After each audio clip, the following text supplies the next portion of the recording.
What's up, guys? Coming here today with a full slate of NBA and college basketball action here on Thursday, January 1st. So happy New Year's, guys. Bringing you all the action we got out there and a little bit of a limited slate of sports there on New Year's Day. But we'll see what we can get after here. We've got a bunch of college basketball games to break out. We've got a few NBA games to look at. And I'll give you my favorite underdog pick of the day and my massive lock. So slam that like button and subscribe to the channel to make sure you keep seeing these videos every single day. We post a new video every single day here, guys, so you don't want to miss out on those. Make sure you're slamming that like button. Like I said, also get down there in the comments, let us know anything you're thinking. I at least read every single comment that I get. I can't guarantee I'll respond to every single one, but I'm in those comments every single day. I absolutely guarantee it. Make sure you're checking the pinned comment throughout the day to see our favorite picks, and make sure you're checking back a couple of times throughout the day just in case we change anything as we get new information with injuries or, starters and any kind of stuff like that. In terms of yesterday's results, guys, we're coming off a big 5-1 day there. Today is looking like a little bit worse. We did have the Warriors minus 6.5. That was a nice win. They were barely leading in halftime, but a big fourth quarter got them over the hump and got us the cover, 132 to 125. Gui Santos and Pajemski both played great off the bench, and Steph had a good game, just unfortunately not quite good enough to get us the win on his player prop. We also bricked out on the Suns plus 5.5. They fall victim to a bounce back game there from Donovan Mitchell, and despite a very good day there from Devin Booker, they just end up losing that game pretty convincingly after a very subpar fourth quarter. We've got the Spurs minus 5.5. That one's still live late in the fourth quarter. They were tied in the third quarter there. They're down, down 6 right now with 10 minutes left in the fourth, so that one could still go either way. We've got Denver plus 7.5 as our dog of the day, and they've been holding steady there despite no Jokic. They're currently up 1 point over Toronto there, almost at the end of the third quarter, so we'll see if they can hold on there.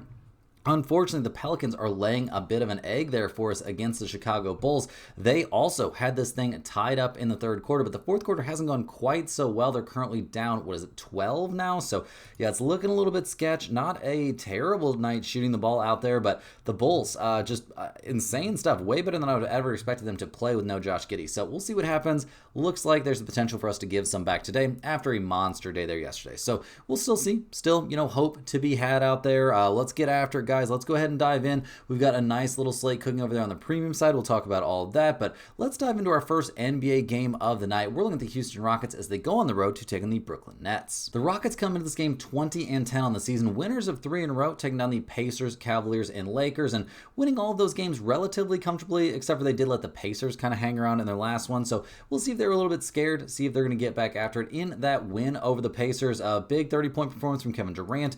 Really liked what we saw from Jabari Smith Jr. He played great in that game. A 20-point performance there from Amen Thompson. Steven Adams playing 22 minutes. They're really just trying to piece things together and make it work until Sengun comes back. We liked what we saw from Dorian Finney-Smith. Having him back out there definitely gives him a premium defender and a nice knockdown shooter. They crushed the Pacers on the boards, winning the battle on the glass 50-29. So dominant stuff there. They didn't shoot the ball great.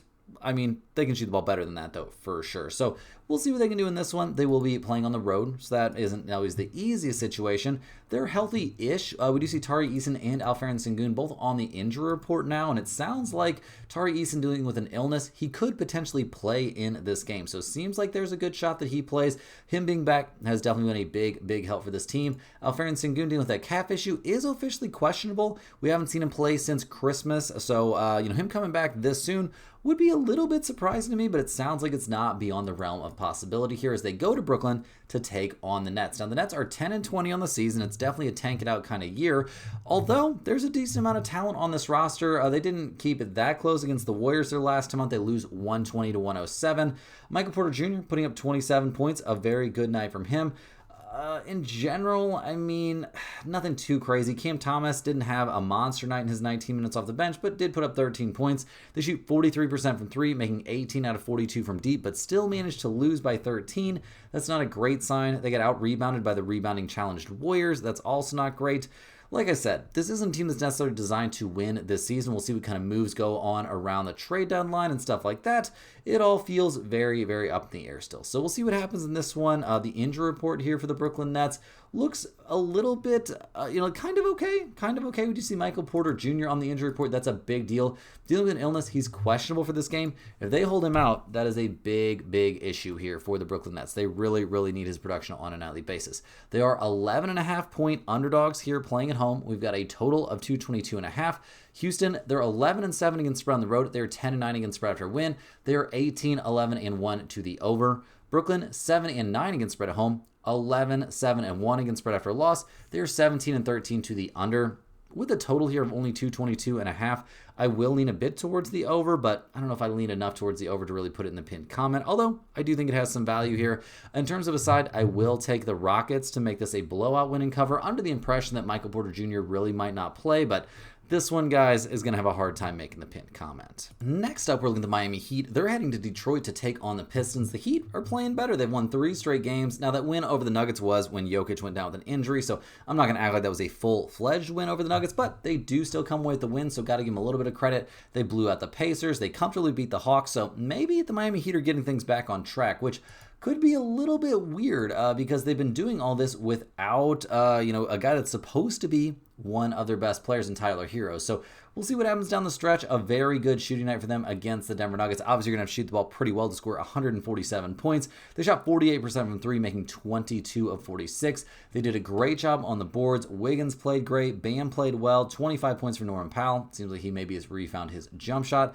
Davion Mitchell putting up good points, but 20 points off the bench for Jaime Jaquez Jr. and 22 points off the bench for Nikola Jovic. That's a big, big deal. And they both shot the ball really, really well. Things are pointed in the right direction right now for the Miami Heat, no doubt about that.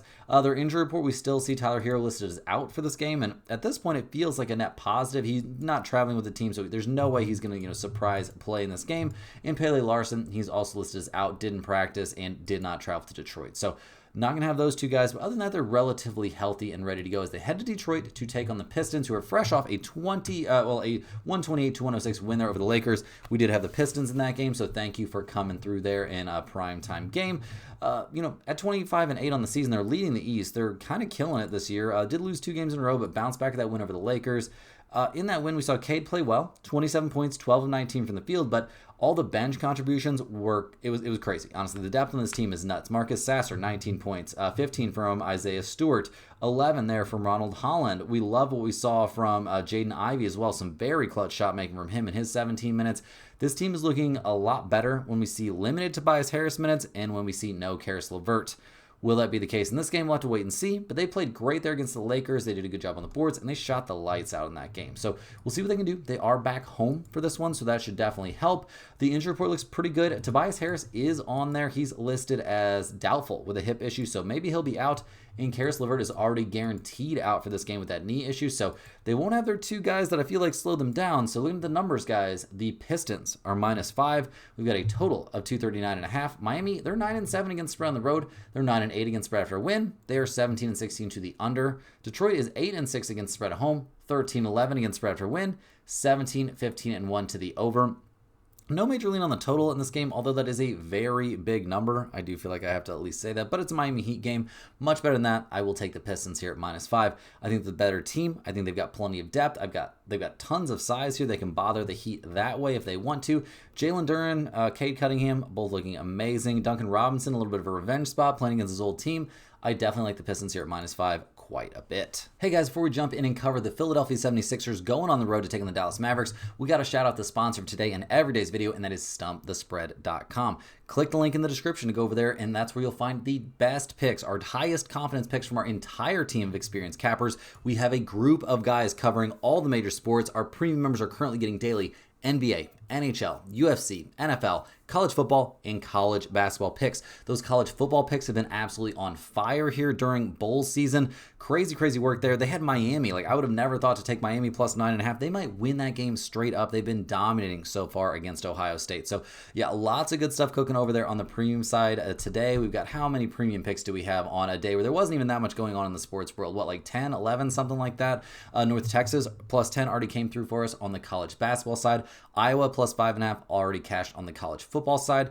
Tons of work going on there in the NHL. And yesterday on the 30th, on the NHL side, cashing the Flyers there as a massive 5-unit play. So definitely want to get over there to stumpthespread.com. It's very easy to sign up and get in on those premium picks. Maybe make that a New Year's resolution. Maybe make that a very late Christmas present to yourself. Those premium picks, guys, they have a way of paying for themselves very, very quickly. All it takes is 1 or 2 good days, and you've already paid for your full month or week or whatever length of time membership you signed up for. Definitely consider the premium picks. You also want to get over there and check out all the free stuff we offer every single day. There are free picks every day under the free picks tab. There's tons of great information in there. Also, you got to get over there to stumpthespread.com and get on that free email newsletter. It's a fantastic resource every single day. You get 1 email straight to your inbox. It'll have at least 1 free pick in it, oftentimes 2, 3, 4 free picks. Great information on niche sports betting like golf, NASCAR, tennis, UFC, WNBA was a big one. All kinds of good stuff in there, covering all the niche sports as well. And there are parlays in there. And especially important right now, there's tons of NFL touchdown props. This weekend's NFL games on Saturday and Sunday are coming up fast. Make sure you get on the email newsletter for those. You can see on the screen right now for the last few seconds, you've been able to see how our NFL touchdown props did, in the email picks from week 17. And guys, these email picks, this email newsletter is put together by our premium handicappers. So it's a great way to sample what you would be getting over there on the premium side on a daily basis. So definitely get over there and check out all the free stuff, especially that free email newsletter. It's really easy to sign up. You just set up a free account at stumpthespread.com. All they ask for is your name and your email address. You're on that email list. Also, guys, at stumpthespread.com, we have Stump the Spread hoodies available for purchase, so definitely check out those. We still have sold 0 since the shop has gone live, and lots of guys in the comments saying they wanted to buy a hoodie. Well, now is your chance. Please get over there and buy a hoodie. Somebody, for the love of God, because I look like a crazy person. I've been begging for them to set up a shop. They set up a shop. They sell no hoodies. So somebody get over there and buy a hoodie, please. Also, if you're a huge fan of what you're seeing from us here every single day, definitely click that little join button right below the video and sign up for a YouTube channel membership. YouTube channel members get early access to all of our videos, get their name up on screen in every single video, but maybe most importantly, get access to our members only giveaways. Every single Monday, we give away a Stump the Spread hoodie to one random YouTube channel member. We put the name of every channel member on one big wheel. We spin it live on the video every single Monday, and whoever it lands on gets a Stump the Spread hoodie mailed straight to their address of choice. I'm also hoping that we can get maybe weekly Stump the Spread premium memberships mixed in there as a prize very, very soon. I'll be, sending an email, sending a Slack message asking about that in the very, very near future. So we'll see if we can make that happen. But guys, let's go ahead and dive back in. We've got 3 more NBA games to cover and then a bunch of college basketball action. Next up, we're going to be with the Philadelphia 76ers going on the road to take on the Dallas Mavericks. The 76ers come into this game fresh off a 139-136 overtime win there over the Grizzlies. We were on the 76ers in that one, so big shout out to them for making that one happen for us down the stretch. It did get a lot sketchier than it needed to get there in the fourth quarter, but thanks to a big game from Maxey, a pretty big game there from Joel Embiid, who played a shocking 38 minutes, they do come away with the win. The bench for this team still looks pretty bad. Quentin Grimes was begging for all that money in the offseason, and seems like maybe that would have been some money pretty ill spent, but I don't know. We'll see what he does the rest of the way. He just wasn't great in that game. Although I say all that, he was a plus 18. Just his shooting numbers weren't necessarily amazing, and it didn't feel like the offense was operating that great when he was kind of leading the way. But overall, they managed to win despite, not shooting the lights out in general, not shooting the lights out from 3. They do lose the rebounding battle by 10, and Joel Embiid's inability to rebound here, in whatever you want to call this part of his career, is a bit concerning. Also, Paul George, yikes. But we'll see what the 76ers can do here on the road in this one. They're taking on, a Dallas Mavericks team that's been a bit all over the place. It's up in the air right now whether or not Joel Embiid will play in this game. He's, injury maintenance actually listed as probable here against the Mavericks. So I guess he's actually going to play. We'll have to wait and see which way that goes.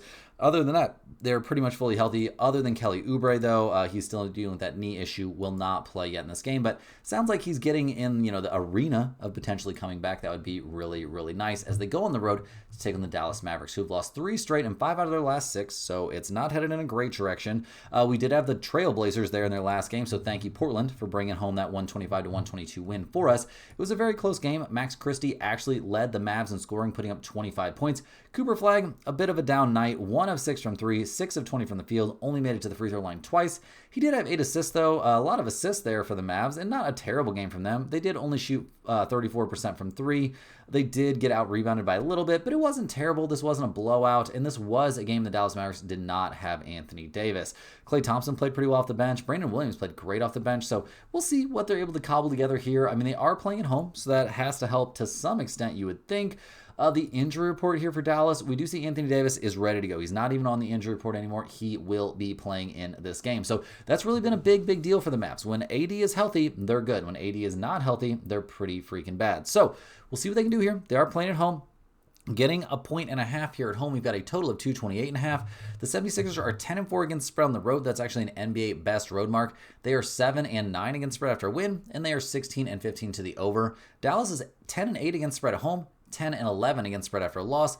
They are 18-16 to the under. This game is a really tough one to figure out. I am definitely, though, going to be leaning towards the Dallas Mavericks, getting a 1.5 here at home with Anthony Davis playing. I don't think Embiid can do really too much to even slow down Anthony Davis, so I think that defensive matchup is going to be a nightmare. I think somebody like Gafford or even Dwight Powell probably has a better, would have a better chance against Anthony Davis, but I mean, Bona or Andre Drummond for the 76ers are not going to have any sort of shots. So I definitely think this is a good spot to back the Dallas Mavericks here with Anthony Davis being healthy. Rolling right along, guys, we're looking at the Boston Celtics heading to Sacramento to take on the Kings. The Celtics are 20-12 on the season. They have won, 5 of their last 6 now. They're coming off a 129-119, very competitive win there in Utah. So, not a terrible trip there from Utah to Sacramento, but that was not an easy win. We see very good stuff there from Derek White, 27 very efficient points. Jaylen Brown, not the monster performance we're used to seeing from him, but he did have 10 assists. The bench actually came up huge in this game. Luka Garza, 15 points, 20 points there from Anthony Simons. As a team, Boston won this game despite shooting only 30% from 3. They did a good job on the boards, and defensively they were fine, but that was a bit rough overall, but they do come away with the win, so I guess give them credit where credit is due. They came out of the gates a little bit slow and had to claw their way back late in that game, but they did make it happen, so hats off to them for making it happen. This Celtics team looking like the real deal, honestly. The Jason Tatum return is starting to make more and more sense. We'll see that actually happens. The Celtics are very healthy coming into this game. Everybody rested and ready to go here on the road against the Sacramento Kings, who come into this game 8-25 on the season. They've lost 3 out of their last 4. They just lost by 41 to the Clippers at the Clippers, so that's not great. They're back home for this one. They got shelled by the Lakers and the Clippers on that little road trip to LA. We'll see what they can do back home. That loss, they only put up 90 points. Crazy stuff there. 12 points for Westbrook, 8 points for DeRozan, and this thing got, out of hand early. Like, it was over at halftime pretty much. Just terrible stuff. This team not designed to really compete, it doesn't feel like, although they thought they were going to come into this season. So it's hard to tell. I do expect something to go on around the trade deadline, but given the way this franchise is run, I don't know if it'll be anything positive. Zach LaVine stays sidelined for this game. Other than that, they are healthy, kind of, but it's very bleak there for the Kings. They're getting 8 points here at home. We've got a total of 227.5. Boston's 10-7 against spread on the road. They're 10-9 against spread after a win. They're 17-15 to the under. The Kings are 5-10 against spread at home. 9-15 against spread after a loss, and they are 18-15 to the under. Maybe you could lean a little bit towards the under in this game, just given the trends, but I certainly don't love it. In terms of a side, I gotta take the Celtics here at -8. I also am not like super in love with this one. I do think there's some value, but I also worry about the Kings players having a little bit of a bump, a little bit extra motivation after looking so terrible in back-to-back games, and now being back at home. But maybe that's a big ask here. All that being said, I will take the Celtics at -8. In our final NBA game, before we hop over and break down that college basketball slate, we're looking at the Utah Jazz heading to LA to take on the Clippers. Now, the Jazz are 12-20 on the season. They're fresh off that 10-point loss against the Celtics.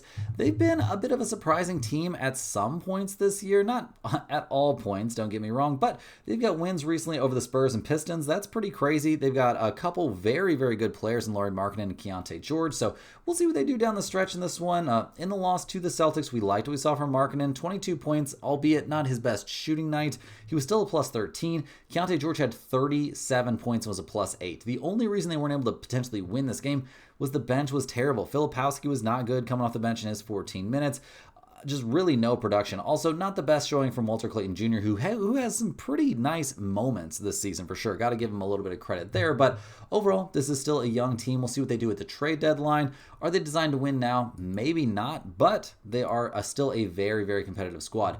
The problems confronting this team in this game is who's actually going to be out there. We see Keontae George, Ace Bailey, Lauri Markkanen, and Nurkic all on the injury report. Keontae George, dealing with an illness, is questionable for this game. Ace Bailey with that hip issue will not be playing. Markkanen questionable with a left knee contusion, and Nurkic will not play with a toe sprain. Seems like the tank might be kicking in here a little bit for the Utah Jazz as they go to LA to take on the Clippers, who've suddenly turned their season around. They've won 5 straight games, beating the Lakers, Rockets, Blazers, Pistons, and Kings, and winning most of those games very, very handily. Kawhi has just turned back into Kawhi from a few years ago. He's looking amazing out there. Put up 33 points in 33 minutes there against the Kings.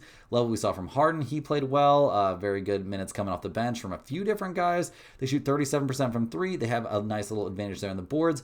All of a sudden, after Zubac goes down, the Clippers suddenly look amazing. I would have told you that Zubac was their best player a little while ago, not that long ago. But we liked what we've seen from Brook Lopez in spots. Derrick Jones Jr. coming back definitely adds in another very playable piece.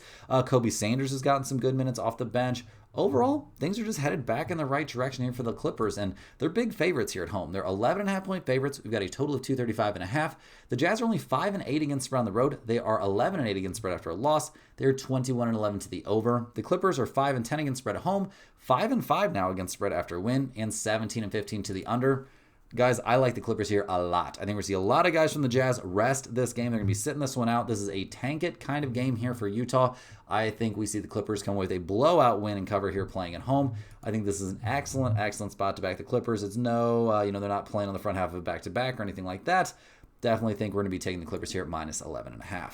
Now, guys, hopping over to break down this college basketball slate. Not a lot of big names playing out there on January 1st, but we got some interesting games out there. I think we can find some value. First up, we're going to be looking at the Green Bay Phoenix as they go on the road to take on the Purdue Fort Wayne Mastodons. Now, Green Bay, they're 6-8 on the season. It has not been easy sledding. They have won 2 out of their last 3, but their last time out, they went to Campbell and got blown out 102-79. So not exactly a great look there. They did beat Santa Barbara. They beat IU Indy, so some solid stuff. They've also beaten UMass and Iona, so this team has put up some wins. I'm not saying they're gonna kill it out there in the horizon this season, but maybe they're pointed slightly in the right direction. Marcus Hall has put up some good numbers.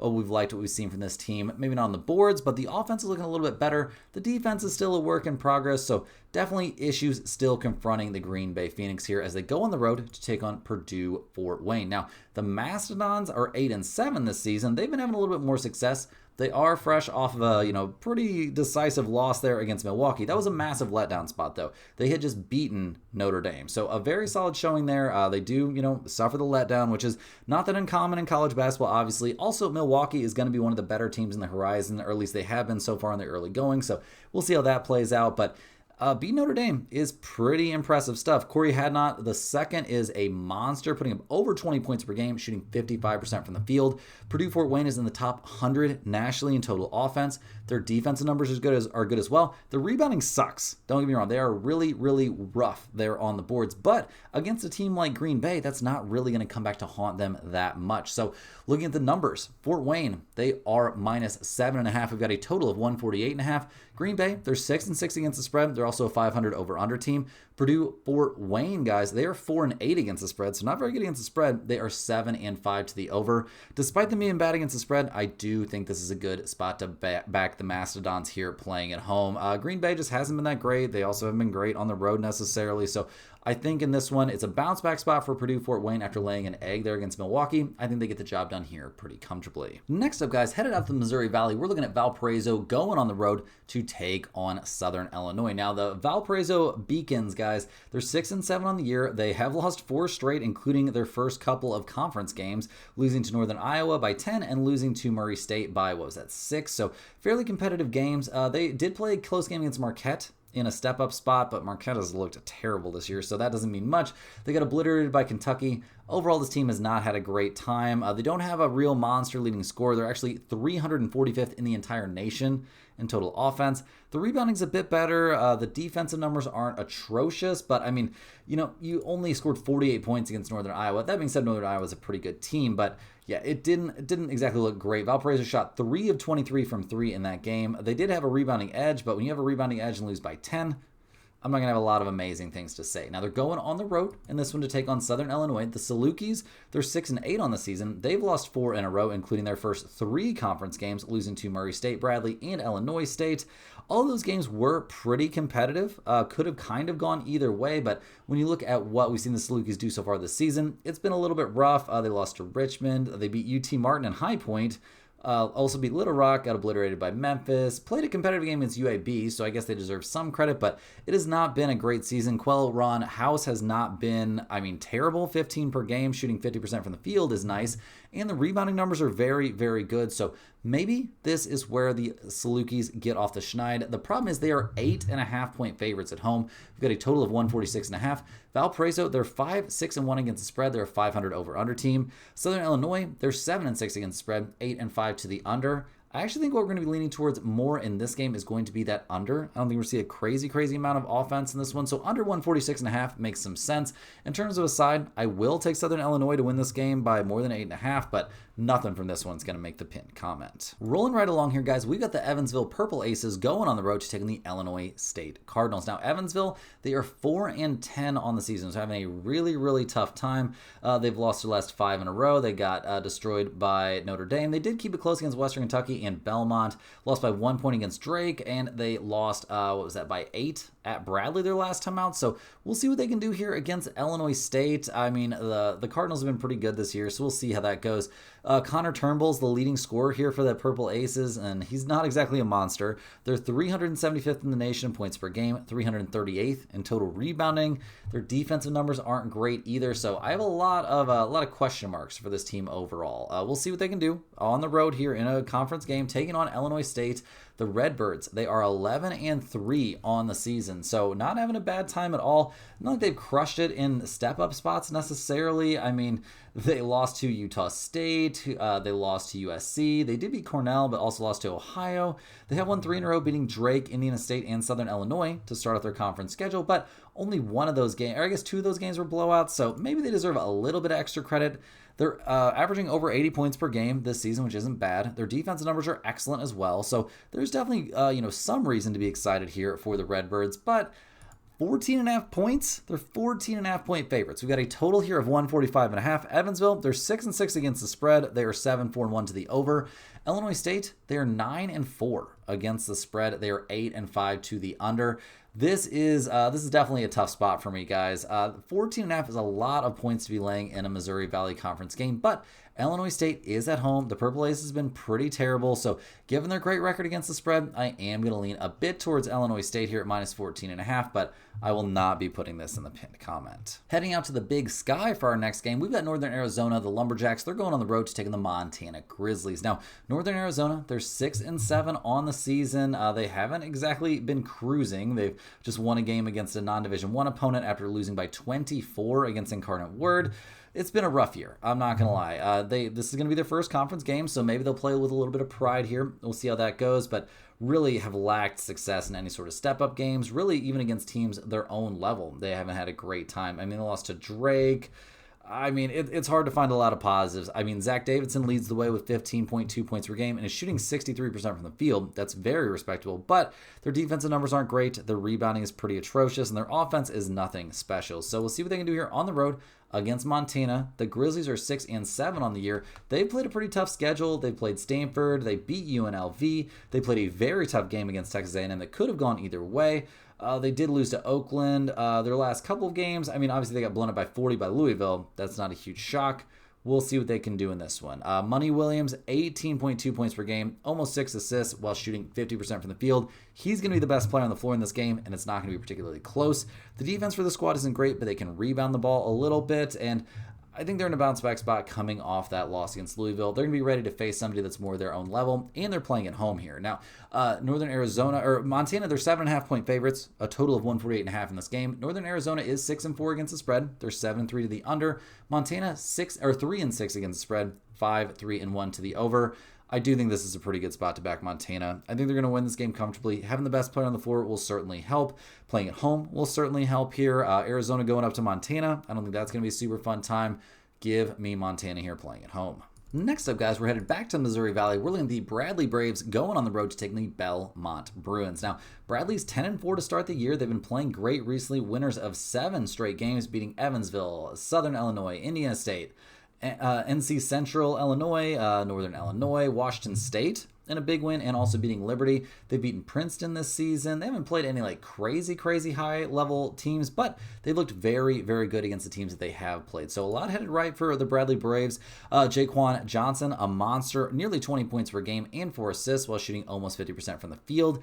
The rebounding numbers here for the Braves aren't great, but their offense looks good. Their defense looks good against Evansville, albeit not necessarily a great opponent. They did a good job having a little edge there on the boards, did a great job knocking down their free throws as well, and they played some good defense. So liking a lot of what we're seeing right now from Bradley as they go on the road here to take on the Belmont Bruins in a pretty important MVC clash. Now, Belmont, they're 12-2 on the season. They are fresh off a 1-point heartbreaker of a loss there at Indiana State. They've beaten Evansville. They've beaten UIC this year. In step-up competition, I mean, I guess if you consider Toledo a step-up, they did win that game, but they've played a very, very soft schedule. We do like what we've seen from Tyler Lundblade this year. I mean, 16.5 points per game is nothing to turn your nose up at. This team has put up good offensive numbers and good rebounding numbers and good defensive numbers, but all against terrible opponents. So we'll see what they can do here in a conference game. Oh, they are playing at home. That helps. They're 5.5 point favorites, so the odds makers like them a little bit. We've got a total of 151.5. Bradley, they're only 5-8 against the spread this season. They're 7-6 to the under. Belmont, they're a 500 against the spread team. They're also a slight under team. I'm probably not going to take under 151.5. That's just too small of a number, but I will take Bradley here getting 5.5 points. I think the Braves are a very good team. I think there's a very realistic chance that we're going to see Jaquan Johnson be the best player on the floor in this game, and I think that gets Bradley over the hump here a little bit. I think they're live to win this game straight up, so definitely taking them plus 5.5 makes all the sense in the world to me. This is a potential dog of the day. Rolling along, guys, we're looking at the Indiana State Sycamores going on the road to taking the Northern Iowa Panthers. Now, Indiana State, they're 8-6 on the season. They're coming off a win over Belmont, that crazy 1-point win. I'm sure they're very, very pumped about that. That wasn't necessarily a game that people expected them to win. It's been a tough conference schedule aside from that, getting blown out by Bradley and blown out by Illinois State. So it hasn't exactly been easy. Or wait, that was an overtime loss, that crazy triple overtime loss. Yeah, against Bradley. So got to cut him some slack for that one. Obviously, that game could have gone either way. Indiana hasn't had a great time in step-up competition this year, so them struggling in conference play does make sense. It's just they don't put the ball in the hoop that well. 226th in the nation total offense. That's going to make life a little bit tough, and their defensive numbers aren't great either. They're headed to Northern Iowa to take on the 10-3 Panthers. Now, Northern Iowa, they're coming off a 10-point rock fight of a win there over Valparaiso. They almost knocked off St. Mary's not too long ago, beat UIC, beat Oakland, played a very close game against Wichita State. This team tends to stick around with pretty much anyone. They played a close game against Tulsa. We'll see what they can do in this game. Not a super offensively minded kind of team, but their defense numbers are insane. They're allowing an average of 57.3 points per game. That's nuts. In that game against Valparaiso, we liked most of what we saw. They did get out-rebounded a bit. Only shot 12 threes in the whole game. So, yeah, not a team that's really looking to be blowing out a ton of opponents, but they are catching Indiana State in a big letdown spot. Northern Iowa, they're 10.5 point favorites. We've got a total of 131.5. Indiana State is 6-5-1 against the spread. They're 7-5 to the under. Northern Iowa is 8-4 against the spread. They are 10-2 to the under. Couple plays make sense for me in this game. Will they make the pinned comment? We'll have to wait and see, but I do like Northern Iowa here, minus 10.5. I think their defense is just going to shut down Indiana State, and the Sycamores are in a big letdown spot anyway. I also think this is a good spot to take Northern Iowa minus 10.5. I just think they're going to win this game comfortably against a very mediocre opponent. Last but not least, guys, we've got the Murray State Racers going on the road to take on the UIC Flames. Murray State's 11-3 to start the season, playing very, very well. They're fresh off a 3-point win there over Southern Illinois, a 6-point win over Valparaiso, a 9-point win over Drake. They also knocked off Akron by 15 points. They beat George Washington. This team has played some pretty good games, played a very real game against SMU, We'll see what they can do in this one. I've liked a lot of what I've seen from Murray State. Javon Jackson, a monster, 16 points per game. He's playing well. This team is in the top 30 nationally in total offense. The rebounding numbers are okay, not dominant. The defensive numbers are okay, not dominant, but they're probably going to have the best player on the floor in this game by a sizable margin as they head to UIC to take on the Flames, who are only 5-8 on the season, and 2 of those wins have come against non-Division I opponents.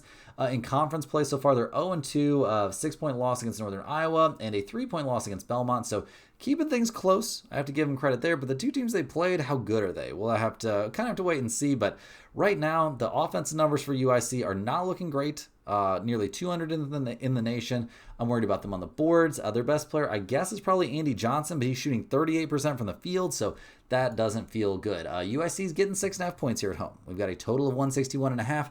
Murray State is 9-5 against the spread this season. They're also 9-5 to the over.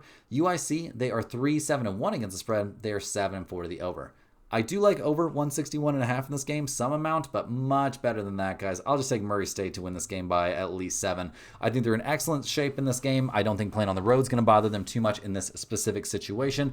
I think they're going to win comfortably here. They're just going to outmatch UIC and probably win this game by close, if not at least double digits. Guys, that's all the games we have here for today. Happy New Year's Eve to all of you. Make sure you're hitting that like button for good luck on all of your bets, and to wish me a happy New Year's Eve as well. Hitting that like button is the best New Year's present you could give me. I really, really appreciate everybody that does that. Also, subscribe to the channel if you're new around here. We just hit 66,000 subscribers, so big shout out to every single one of you. Let me know in the comments any questions you have on today's slate. I'm more than happy to get back to you. I appreciate everybody watching these videos. Click the link in the description. Get over there to stumpthespread.com. Check out those red hot premium picks, especially on the college football side. Check out all the free stuff we offer over there as well. The free picks tab always has something good in it. Also, get on that free email newsletter, guys. That's excellent information straight to your inbox every single day. And we'll see you guys right back here tomorrow, same time, same place, for more sports betting action.